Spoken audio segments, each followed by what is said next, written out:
촌철살인의 명쾌한 한마디부터 속 터지는 막말까지 한 주간의 말말말로 정치권 이슈를 정리하는 시간입니다. 각설하고 출발하겠습니다. 더불어민주당 최민희 전 의원 나오셨습니다. 어서 오세요. 안녕하세요. 불굴의 희망 최민희입니다. 예, 그리고 시사본부 오랜만에 찾아주셨고 각설하고에는 처음 오셨습니다. 미래통합당의 이준석 최고위원 함께합니다. 어서 오세요. 예, 안녕하세요. 이준석입니다. 예, 선거 끝나고도 계속 바쁘셨어요. 그러니까요. 원래 선거 낙선하고 나면은 예, 좀 쉬고 싶은 생각이 들거든요. 네. 저도 낙선을 여러 번 해봐서 이제 느끼는데 이번엔 쉬지도 못하는 게 이 비대위가 빨리 출범을 해야 최고위원직이 떨어지고 그래야 좀 쉴 수 있는 공간이 생기는데 네. 그것도 마음대로 안 되고 하다 보니까 한 달 가까이 됐습니다 벌써. 지금 최고위원직은 언제까지 계속 유지가 되는 거예요? 비대위원회가 출범하는 순간 바로 그만두게 돼 있습니다. 근데 비대위 출범에 대해서는 지금 원내대표 이후 선출 이후에 판단이 되는 건가요? 그렇죠. 그리고 뭐 사실 전국위원회에서 의결은 이미 났기 때문에 네네. 지금 비대위가 출범한 것도 아니고 안 한 것도 아닌 애매한 상태가 되어 있는데 뭐 상임전국위원회에서 비대위원까지 임명하게 되면은 그냥 이제 그때는 다 종결된다 이렇게 보면 됩니다. 알겠습니다. 잠시 후 2시부터는 더불어민주당에서 새 원내대표 선출이 됩니다. 먼저 여기에 대해서 인서트가 준비되어 있는데요. 하나씩 듣고 말씀 나누겠습니다.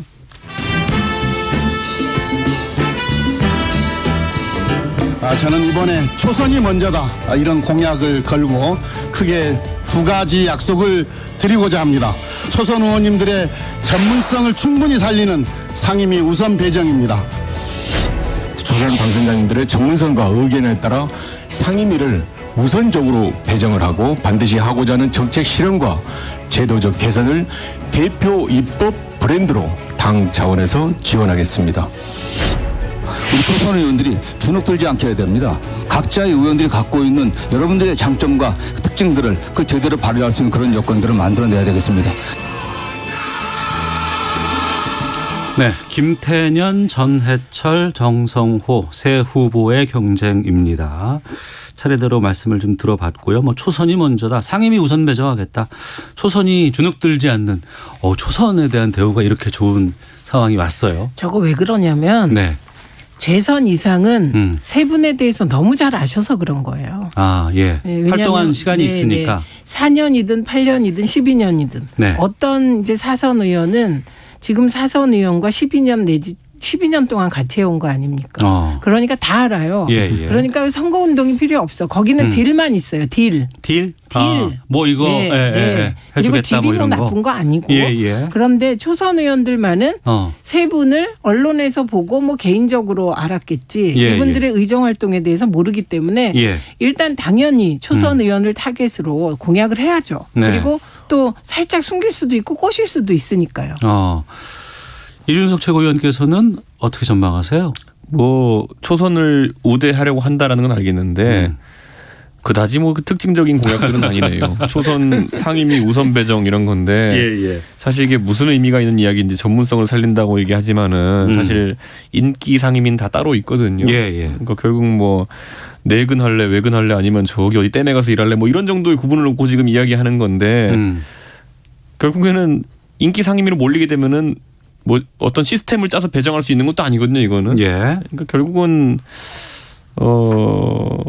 지금까지 이분들이 해온 것 가지고 평가를 받는 그런 원내대표 선거가 되지 않을까. 이렇게 하고 특징적이라면 이제 정성호 의원 같은 경우에는 야당과의 협치를 내세우는데 글쎄요, 이게 뭐 유의미한 공약일지는 잘 모르겠습니다만은 그 정도의 특징만 보인다는 게 오히려 특징이 없는 상태다. 그리고 이게 원내대표 경선이라고 하는 것은 어느 땅이나 예측이 불가능하다.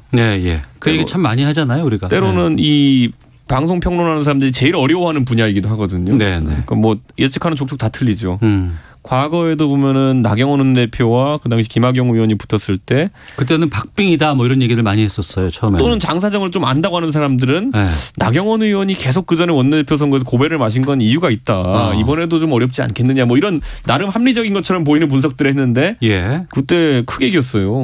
그 반대쪽에서도 김태년 의원하고 그 당시 이인영 원내대표 붙었을 때 친문에 가까운 사람은 김태현 의원 아닌가 이러면서 뭐 나름 합리적인 것처럼 보이는 분석들 했는데 네. 전혀 결과는 다르게 나왔어요. 그렇기 때문에 이번에도 저는 예측을 하지 않겠습니다. 예. 그 이제 지금 상임위 배정에 대해서 이왕에 이 얘기가 나왔으니 네. 조금 재미거리로라도 좀 알려드리면 일단 상임위 가는 것이 굉장히 중요하죠. 그렇죠. 왜냐하면 제 네. 경우는 제가 워낙 세 보이잖아요. 그러니까 방송과 통신 전문가잖아요. 특히 방송. 만약에 원내대표한테 밑보여가지고 제가 A라는 사람을 세게 밀었는데 떨어졌어요. 네. 그래서 저를 국방위에 박으면 저는 정말 하늘이 하얗게 되는 거거든요. 예. 그러니까 68명의 초선은 잘 생각을 하셔야죠. 예, 그러니까 누구 하나를 세게 밀다가 만약에 그 사람이 떨어졌을 때 위험을 피하게 될 거라고요. 네. 그러면 어떤 방식이 있냐? 우대하는 방식이. 첫째, 겹상임위들이 있어요. 두 가지를 두 가지 동시에 할 수 있는. 예, 그게 예. 제일 중요한 운영위, 예. 정보위, 여성위가 있습니다. 예, 예. 그러니까 요 세 개를 가지고 뭐 제한할 수도 있고 좀 분배할 수 있습니다. 그다음에 또 하나는 예결위원이 되는 게 굉장히 중요해요. 그렇죠. 특히 네. 지역구의 경우. 저는 비례인데 예결위원을 제 2번이나 했는데 비례는 소용이 없잖아요. 네. 그러니까 공정하게 하니까 다 싫어하시더라고요. 그러니까 이런 식이 있고 또 상임위 안에서는 예. 법사위가 있고 법안소위가 있고 예, 예결소위가 있고 예. 그다음에 또 다른 그 의미 없는 그 국민 발안된 법안이나 이런 거 다루는 소위가 의미 있어요. 없다고 하시면 안 되죠. 그건 진짜 의미 없습니다. 그래요? 지금은 의미 있게 만드셔야 돼. 예, 예. 왜냐하면 거의 열지도 않으세요. 선배님들께서. 예. 그러니까 첫째는 법안 소위 들어가야 힘이 좀 있겠죠. 그렇죠. 로비도 좀 받으시고. 예. 두 번째 예결 소위 들어가야 또 예산과 관련해서 하니까. 그러니까 이게 그 원내대표 되는 후보들은 쓸 수 있는 카드가 많으니까 이게 아마 방정식으로 따지면 16차 방정식 정도 될 것 같아요. 네. 그래서 저는 그런데 그 핵심은 소용없다는 게 핵심이에요. 왜냐하면 68명 전체에게 예. 이 16차 방정식을 가지고 하다 보면 예. 이게 충돌하는 거죠. A에게 약속한 걸 B에게도 약속해. 근데 선거는 선거일 뿐. 우연히 A하고 B가 만났는데 그걸 알게 됐다. 그럼 진짜 큰일인 거죠. 지금 저희 시사본부 문자창에 이준석 최고위원 응원 문자가 많이 오고 있어요. 저도 응원합니다. 왜요? 3699님 비록 낙선하였지만 이준석 최고위원님 총선에서 선전한 모습은 보기 좋았습니다. 0926님 이준석 최고위원님 힘내세요. 다음 총선에는 꼭 당선되시길 바랍니다 하고 하트를 10개 보내주셨습니다. 근데 치사한데요. 왜요? 출마조차 못한 저는 더 불쌍한데요. 예. 거기 다시 거기 문자 또 보내주세요. 예. 뭐라고 말을 해야 될지 모르겠네요. 8899님 이준석을 통합당 대표로 1457 이준석 최고위원님 좌절하지 말고 힘냅시다. 1967님 합리적 보수 화이팅 뭐 이렇게 문자를 저는 좌절은 안 하는데요. 예, 제가 예. 좀 유의미한 걸 갖고 다투고 싶은데 최근에 그 투표 조작론, 개표 조작론 이런 거랑 다투다 보니까 예. 무의미하게 몸만 축나는 것 같아가지고 좀 약간 좀 그 현실 자각을 하는 그런 시간이 왔습니다. 알겠습니다. 예. 다시 좀 돌아오겠습니다. 예. 지금 상임위 초선과 관련해서 이제 이런 배분에 대해서 여러 가지 얘기가 나왔고 또 하나는 지금 공석이 된 부산시장 보궐선거 공천 여부. 이건 이제 1년 뒤의 일입니다만 지금 이것도 이제 원내대표 선거에서 상당히 좀 쟁점으로 떠오르고 있어요. 아니 근데 부산시장 공천 문제는 네. 저는 이렇게 얘기하고 싶은 게 오히려 미래통합당에서는 하든 말든 뭐 이런 상황이에요. 네. 왜냐하면 안 한다고 그러면은 소위 말하는 범진보 진영에 후보 안 내겠습니까? 뭐 무소속 여권 단일 후보 이런 건 내겠죠 보면. 네네. 그러니까 저는 뭐 크게 의미가 있는 상황은 아니고 오히려 그럴 바에 내라. 예, 그래야 당도 평가받고 그 진영도 평가받는 거 아니냐 이런 생각을 좀 하게 됩니다. 차라리 내라. 그게 더 오히려 손해일 수 있다. 지금까지 보궐선거를 각 정당이 얼마나 많이 유발했습니까? 예. 그런데 다들 이렇게 선언적으로 우리가 무공천하겠다 했지만은 실제 무공천하는 경우 거의 없습니다. 제가 알기로. 예. 그리고 이게 미래통합당한테는 뭐 별로지만 민주당한테는 굉장히 중요한 이슈입니다. 왜냐하면 이 말 이렇게 정성호 의원처럼 함부로 하시면 진짜 곤란합니다. 왠지 아세요? 정성호 의원께서는 원칙을 지키며 공천하지 말자. 이게 뭐 얼마나 이런 무서운 입장이에요? 말인지를 제가 지금 얘기하는 거 민주당에게 드리는 말씀인데 예. 이게 이렇게 쉬운 게 아니다. 왜? 부산시장 재보궐만 있을 것이면 그게 확정된 거면 이렇게 가셔도 돼요. 네. 근데 지금 김경수 지사도 재판받고 있고 네. 이재명 지사도 재판받고 있어요. 저는 두 분이 살아나시었으면 좋겠고 그걸 믿지만 네. 늘 최악을 염두에 둬야 돼요. 정치인들이 눈앞만 보면 안 된다는 거예요. 네. 그러면 최악의 경우 두 분이 안 좋은 결과가 나오면 그럼 세 군데 다 공천 못 한다는 얘기예요. 그러면 대선을 앞두고 경기지사, 경남지사, 부산시장 다 공천 안 하고 선거 운동조차 못하면 조직이 무너지게 돼 있기 때문에 네. 저는 차라리 이런 얘기 하시지 마시고 법으로 만드세요. 법으로. 당원 당규는 얼마든지 바꿀 수 있는 거고 예. 그렇게 해서 이런 원칙적이며 선언적이고 어떻게 보면 아주 결벽증적인 네. 이거 그런 정서적인 상태로 놔두지 마시고 이거 하고 싶으시면 입법을 하시면 됩니다. 네. 그러면 다음 재보궐선거에 국회의원 선거도 하게 되잖아요. 그렇죠? 그러면 국회의원도 각 당이 요인을 제공하잖아요. 네. 그러면 재보궐의 요인을 발생시킨 모든 당은 출마를 안 해야 공평한 거잖아요. 네. 네. 그러니까 이게 이렇게 쉬운 문제가 아닙니다. 그렇게 함부로 말씀하시면 진짜 이건 저는 곤란한 얘기인데 너무 쉽게 말한다 이렇게 네. 봅니다. 문자 왔어요. 7899님. 네. 최민희 만세 격조 있는 논평 늘 감사합니다. 고맙습니다. 갑자기 막 위로 받았어요. 옆구리 찔러서 받는 것 같은 느낌이라. 그래도 절 받아야 돼요. 예. 미래통합당은 오거돈 전 부산시장을 대검찰청에 고발을 했습니다. 진상조사당의 단장이 곽상도 의원인데 직접 고발장을 접수를 했는데 저희가 지금 최고위를 저희가 사실상 안 하고 있는 상태라 가지고요. 아 상황에 대해서는 잘 지금. 예, 당에서 뭘 자꾸 한다 그러는데 어떤 회의에서 어떻게 결정되어서 이걸 하기로 한지도 제가 지금 파악이 잘 안 됩니다. 그러니까 예를 들어 뭐 아까 말했던 또 똑같은 건이면 투표조작건 같은 경우에도 네네. 그것도 뭐 민경구 의원님은 뭐 당내 모 인사와 소통했다 그러는데 최고위에서는 절대 건드리지 않겠다고 저희가 이제 합의를 했던 상황이고 예. 뭐 이런 걸 보면서 사실 지금 당이 결국 이제 개점 휴업 상태 또는 기능 상실 상태이기 때문에 이건 또 누가 했는지 모르겠네요 보니까. 곽상도 의원이 지금 직접 대검찰청에 고발장을 접수했다고 하거든요. 그런데 그게 이제 당의 입장인지 아니면 개인의 입장인지 뭐 당의 법률지원단 입장인지 예. 이런 것들이 제가 파악이 안 되는데 사실 뭐 제가 봤을 때는 충분히 이제 뭐 검찰청에 갈 수 있는 사안이다 저는 이렇게 보지만은 뭐 총의가 모인 상태는 아닐 것이다 어떤 네. 단위에서 그런 생각을 합니다. 아 미래통합당의 총의가 모여서 이것이 실행된 것은 아니라고 그런 단위는 아니라고 생각합니다. 네. 알겠습니다. 미래통합당 총선 참패 이후에 지금 다시 재건을 위한 노력들 이번 원내대표 경선을 통해서 아마 시작이 되지 않을까 싶기도 하고 김종인 비대위 관련해서도 여러 가지 영향이 좀 있을 것 같습니다.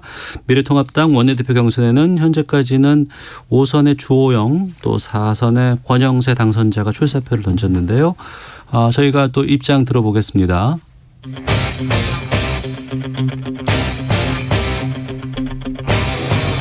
미래통합당을 강한 야당으로 만들겠습니다. 성공하는 조직의 기본을 다시 갖추는 일이 급선무입니다. 저는 모든 가치와 정책의 기준을 국민에 두겠습니다. 소통과 공감을 당 운영에 으뜸 가는 원칙으로 세우겠습니다. 그 지역 구분은 의미가 없다고 봐요. 누가 더 어느 팀이 더 원내대표 정책위 의장으로 적합한가 안 한가 그걸 봐야 되는 거지. 절체절명의 위기를 극복하는 출발선이 되어야 한다고 믿습니다. 네, 주호영, 권영세 현 의원 또 당선자 이렇게 목소리 좀 들어봤습니다.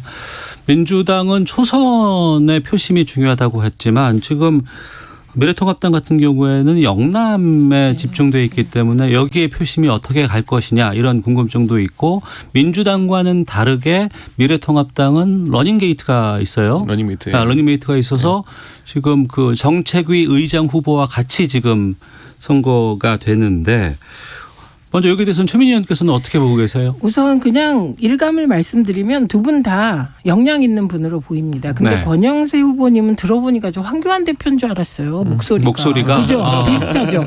그런데 황교안 전 대표 목소리 엄청 좋으셨죠. 네, 목소리 되게 좋으시네. 근데 저는 그 영남권 표가 중요한데 주호영 후보가 좀 특이해요. 이분이 비박인데 네. 영남 후보인 거죠. 무소속도 한번 갔다 오고. 예. 네. 구박도 받았어요. 지난 공천에서. 그리고 무소속으로 살아서. 비박이라 구박 받으셨군요. 그렇죠. 그때 진박 간별 할 때 잘리셨어요. 예. 잘린다는 표현이 좀. 어쨌든 공천 못 받아서 무소속으로 돌아오셨는데 예. 이분의 특징은 저도 19대 때 뵀을 거 아니에요. 어떤 때 보면 되게 때로 내용을 과격한 말도 하시는데 그 말조차 엄청 부드럽게 하세요. 예. 그리고 태도와 매너가 되게 좋아서 어떤 때는 막 저렇게 과격한 말을 하시냐. 저거는 본인이 쓴 게 아닌가 보다. 이런 생각이 드는 분이세요. 그게 강점이죠. 예. 그리고 지금으로서는 조금 더 유력하지 않을까?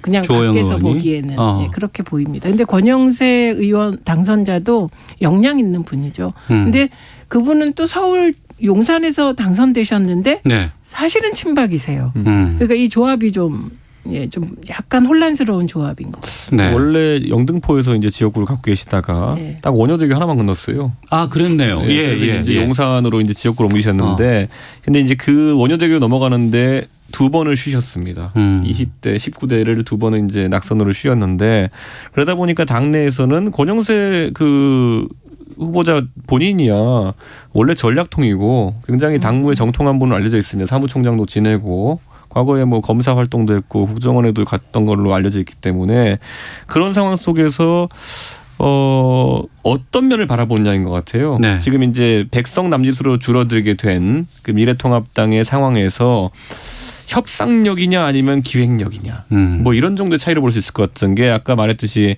뭐 주호영 의원은 5선 동안 계속 의정 활동을 하는 것이기 때문에 네. 우선 여야 두루 인사의 교류폭이 넓습니다. 네, 그리고 호감을 가진 인물들이 있고요.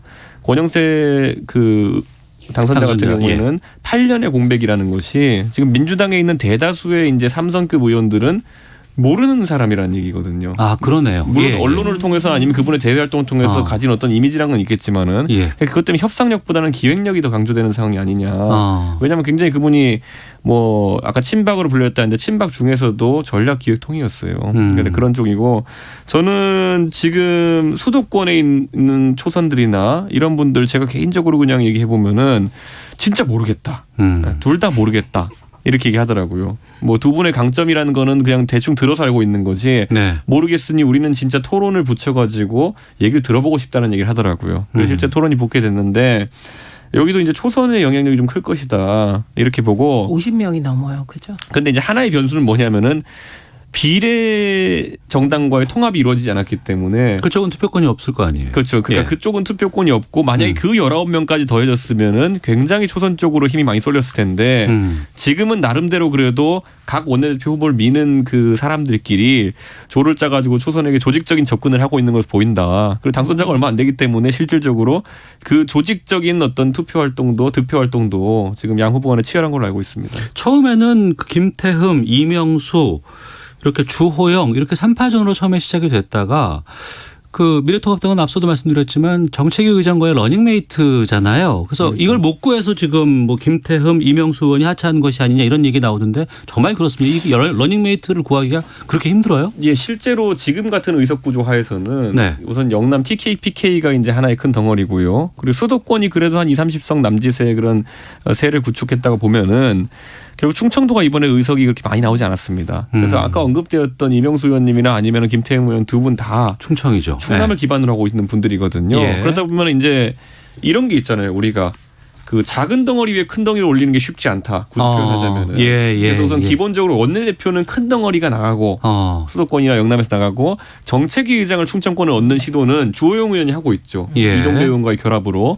그러나 거꾸로 충청 대표성이 있는 의원님이 원내대표를 하기에는 기본으로 시작하기에 깔고 있는 표가 많지가 않습니다. 네. 그래서 저는 그런 어떤 특수한 상황이 작동한 것이고 그러다 보니까 뭐 이명수 의원님이 김태흠 의원이 먼저 이제 불출마 선언을 하고 그다음에 이명수 의원님 불출마 선언을 했는데 이분들은 나중에 아마 뭐 전당대회나 이런 곳에서 본인의 역할이 있을 거라 또 생각하시는 게 아닐까. 왜냐하면 충청도가 그 정도의 어쨌든 전당대회 내 최고위원이나 이런 건 배출할 정도의 세력은 충분하고 당원들은 그만큼 있기 때문에 네. 전략을 좀 수정한 것 같아 보입니다. 민주당이 예전에 정책위 의장 러닝메이트 제도를 했다가 안 하기로 했다면서요?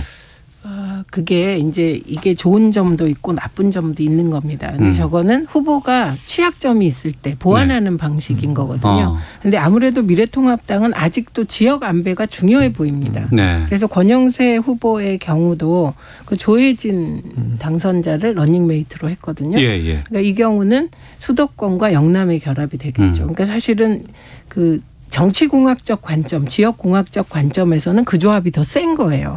지금은. 그런데 주호영 후보와 이종배 의원이 결합하면서 사실은 아까 그 두 분은 나올 여지가 없어졌다고 봐야 되죠. 네. 그럼에도 불구하고 저는 아까 이준석 최고가 얘기한 연속성의 문제. 연속성이 없으면 협상력도 떨어지게 되어 있거든요. 네. 그런 문제로 인하여 조금 권영세 후보 쪽이 불리할 듯한 느낌입니다. 근데 내일이면 제가 틀렸는지 맞았는지 결판이 나기 때문에요. 저는 예측은 안 하겠고요. 네. 다만 이게 앞으로 당에서 전당대회 구도까지도 예측해 볼 수 있는 부분이 있을 것인 게 당원들은 그래도 집단지성으로 아까 말했던 상호 보완적 결합을 하길 기대해요. 원내 지도부와 지도부가. 그러다 네. 보니까 이번에 만약에 주호영 의원과 이종배 의원의 조합이 만약에 당선되게 된다면 수도권은 배제되는 것이거든요. 그렇게 되면 전당대회 등에 있어가지고는 수도권 세력이 약진할 개연성도 생기는 것이고 뭐 이런 정도의 그 사후 이제 분석을 할 수 있겠는데 지금 상황으로 제가 당내에서 본 것으로는 둘 다 각자의 명분을 가지고 움직이고 있기 때문에 초선 의원들 특히 같은 경우에는 내일 토론 보고 하겠다는 사람이 대다수입니다. 알겠습니다. 예. 아직까지는 오리무중인 상황입니다. 자, 각설하고 잠시 쉬었다가 다시 돌아오겠습니다. 헤드라인 뉴스 듣고 기상청 교통정보센터까지 가서 교통 상황까지 확인하고 오겠습니다. 오태훈의 시사본부. 네, 각설하고 돌아왔습니다. 더불어민주당 최민희 전 의원, 미래통합당 이준석 최고위원과 함께하고 있는데요. 한번 말씀드렸더니 응원 문자가 계속 도착하고 있어서 4546님 최민희 전 의원님 존경합니다. 힘내세요. 8192님 이준석 최고 이번 낙선자 중 제일 안타깝습니다. 꼭 되시길 바랬어요. 8281님 최민희 의원님 이번에 출마하지 못하셔서 섭섭했습니다. 다음번엔 꼭 성공하시길 바랍니다. 깔끔한 논리 늘 존경합니다. 1632님 이준석 위원 낙선에도 굴하지 않는 긍정적인 모습이 보기 좋습니다. 걱정 마세요. 항상 응원하는 애청자가 있습니다. 감사합니다. 보내주고 계십니다. 자, 그러면 이 총선 후의 당내 내용의 원인이 김종인 비대위 체제였는데 이거는 지금 어떻게 전망하세요? 두 분께서는? 저는 뭐 양쪽 이제 원내대표 후보자들이 사실 김종인 비대위 체제 반대한다는 의견을 안 밝히고 있거든요. 예. 그래서 뭐 무난하게 추진은 될 것으로 보이고요. 이건 제가 그냥 추측입니다만은 권한을 어디까지 줄지 이게 좀 중요한 거 아니겠어요? 원내대표들 입장에서는 비대위 체계가 자기들이 힘을 발휘해서 좋습니다. 그렇죠. 네. 자기들은 선출된 권력이고 비대위는 그렇지 않다는 이유로 당내 권력이 한쪽으로 쏠릴 것이기 때문에 뭐 그분들이 그런 생각하고 있는지는 모릅니다. 그렇기 때문에 비대위가 길어지는 것에 대한 거부감은 없을 것이다. 이런 생각을 하고 있습니다. 네. 일단 빨리 전국이 결정대로 비대위원장 가셔야 되고 임기 문제도 그거 뭐 10개월 하면 어떻고 1년 하면 어떻습니까? 그걸로 싸울 때가 아니다.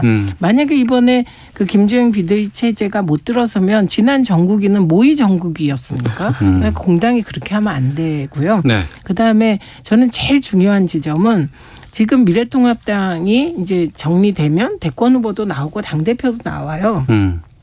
그 당대표와 대권 후보의 부담을 덜어주려면 김종인 비대위 체제에서 태극기 세력과의 결별 등 몇 가지 아주 중요한 문제를 해결해 줘야 되거든요. 네. 그래서 저는 왜 김종인 안 해준다면 문제인데 김종인 위원장이 해주신다고 하면 미래통합당 입장에서는 정말 땡큐여야 되는데 이걸 흔드시는 분들의 속내를 알 길이 없습니다. 알겠습니다. 하나 더 보겠습니다. 그 미래한국당 또 더불어시민당 여기와의 합당 문제는 지금 어떻게 될까? 두 분께서 각자 입장에서 좀 말씀해 주시면. 그냥 둘 다 빨리 합당하시고 그리고 보니까 주호영 대표나 그다음에 그 권영세 후보나 전부 다 그 두 분 후보들이 합리적이시니까 더 이상의 꼼수는 중단하고 선거구제 개편 논의, 선거제도 개편 논의에 대해서 진지하게 여야가 좀 논의하기. 다 돌아가라. 네. 이것도 이제 그 묘한 이해관계인 게요. 예를 들어 이분들은 원내대표 선거에 나간 분들이기 때문에 원내대표에 당선되면 당연히 조금이라도 큰 덩어리에 수장을 하고 싶어 합니다. 그렇기 때문에 빨리 합쳐야지 이런 식으로 이제 나올 수밖에 없는 것이고요. 다만 이제 그 합당의 대상이 되는 미래한국당에 있는 분들 같은 경우에는 작아도 우리 집이 있는 게 좋지 뭐 이런 식으로 나올 수가 있어요. 역할이 더 커질 수 있으니까 아무래도. 그러니까 작아도 우리 집이 좋지. 그리고 이 집 좀 있으면은 예를 들어 그 조금만 평수를 넓혀가지고 20평이 되면은 교섭단체가 되면은 이제 우리 뭐 지원금도 나온다 뭐 이렇게 생각하면은 약간은 생각이 다를 수도 있어요. 그러니까 저는 당연히 이제 뭐 이 원내대표들이야 그런 주장을 할 테고 다만 이제 물리적으로 이제 좀 문제가 되는 부분이 무소속 당선자들 있지 않습니까? 네. 무소속 당선자들이 어떻게 행보를 가져갈 것이냐. 홍준표, 윤상현, 권성동 또 한 분이 김태호. 예, 그렇죠. 그 네 분이 만약에 미래한국당 쪽으로 합류를 하게 된다면은 우선 기본적으로 그쪽 당 원내대표는 이분들이 됩니다. 그러겠죠. 나머지는 다 초선 비례니까요. 예, 원내대표는 그분들 중 나올 것이고 그 안에서 지도부도 나오게 할 텐데 자 예를 들어 대권을 가고 싶은 주자가 만약 아까 언급되었던 네 분들 안에 있다고 한다면은 조금은 시간을 따로 보내는 것도 좋겠다라는 생각은 있을 수 있습니다. 아, 그분들은. 그래서 이제 아까 언급됐던 주호영 의원이나 아니면 권영수 당선자 같은 경우에는 큰 덩어리도 좋지만 변수가 생기는 것 자체가 싫은 거예요. 예. 지금 작게나마 밖에 분점같이 있어가지고 뭐 국고지원금이라든지 아니면 원내 교섭단체 간 협상에 있어가지고 다소간의 유리함은 있을 수 있겠으나 예. 더 큰 어떤 문제를 나중에 야기할 수 있다는 생각은 할 겁니다. 19석에서 한 석을 더 늘리는 걸 국민의당 쪽으로 생각을 했었는데 무소속에도 둘 다 가능합니다. 의미가 있다. 그리고 한 가지 제가 지적하고 싶은 게 뭐냐면은 그래서 그러면 18대 국회 때 보면은 그 당시에 한나라당과 친박연대와 친박무소속연대가 이렇게 있었거든요. 예. 자민연도 좀 있었고 여기서 친박연대는 임기 다 지내고 2012년이 되어서야 합당을 합니다. 네. 네. 그들은 그들 나름대로 존속해야 될 이유를 그들 안에 찾은 거죠. 그러니까 그것처럼 이거는 하고 싶다고 하는 것도 아니고 각자 이해관계 속에서 이루어지는 것이기 때문에 다소 복잡할 수 있다고 생각합니다. 네. 복잡하겠죠. 그런데 이럴 때는 시선을 멀리 두고 국민 보시기에 예뻤더라 쪽으로 가주시는 게 21대 국회가 20대 국회 전철을 밟지 않는 길이다. 네. 알겠습니다. 저는 그리고 아까 안철수 대표의 국민의당이 잠깐 언급되었는데 예. 안철수 대표의 국민의당이 이 보수 정당에 참여하는 건 상당한 의미가 있습니다. 그렇기 때문에 미래한국당이 어쨌든 만약에 합당을 결의한다 하더라도 그래도 그 스케줄이나 아니면 마지막 문을 언제 닫느냐 뭐 이런 문제 같은 것은 계속 지속될 이야기처럼 보입니다. 예. 알겠습니다. 남아있는 선거가 이제 뭐 보궐하고 대선밖에 없으니까요. 마지막으로 8일 이 마지노선이다 이렇게 해서 20대 국회 마지막 활동에 대한 얘기들 많이 나오는데 짧게 좀 여쭤보겠습니다. 이날 본회의 열릴까요? 열어야죠. 열어야죠. 네. 예. 그리고 15일 열어서 저는 지금 개헌과 관련된 이런저런 얘기가 있는데 문희상 의장님 생각도 언론을 통해서 보면 어쨌든 국민 발의 개헌안이 올라왔는데 네. 이거를 어떻게든 처리도 안 하고 그냥 놔두는 게 예의가 아니다. 그러니까 법률적 절차로 처리하자 이런 말씀이시더라고요. 예. 통과시키자기보다. 왜냐하면 통과가 불가능하잖아요.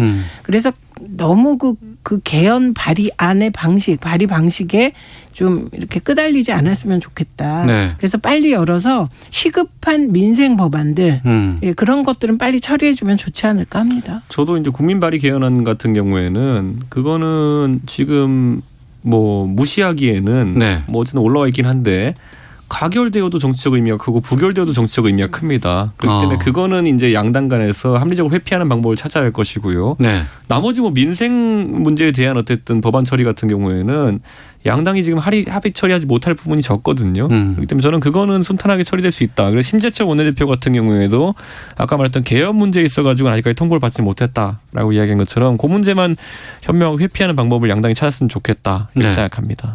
이게 새로 선출될 원내대표에게 힘이 갈 수 있는 부분이에요? 아니면 심재철 원내대표가 끝까지 이걸 해야 돼요? 과거의 사례를 보면은 2016년에는 네. 새로 선출된 원내대표가 실정 직무를 수행하고 그리고 이제 그 원내대표가 현행 원내대표가 추인하는 형태로 이제 많이 이끌어 갔거든요. 예. 저는 민주당도 그렇고 통합당도 그렇고 공이 그런 방식을 채택하지 않을까 새 생각합니다. 원내대표 생각대로 갑니다. 예. 근데 권영세 당선자 같은 경우에는 지금 원외이기 때문에 아직 임기가 시작이 안 됐잖아요. 그렇죠. 시작이 안 됐어도 뭐 대통령 당선되고 나면 네네. 인수위가 힘을 갖잖아요. 똑같죠 뭐. 그렇군요.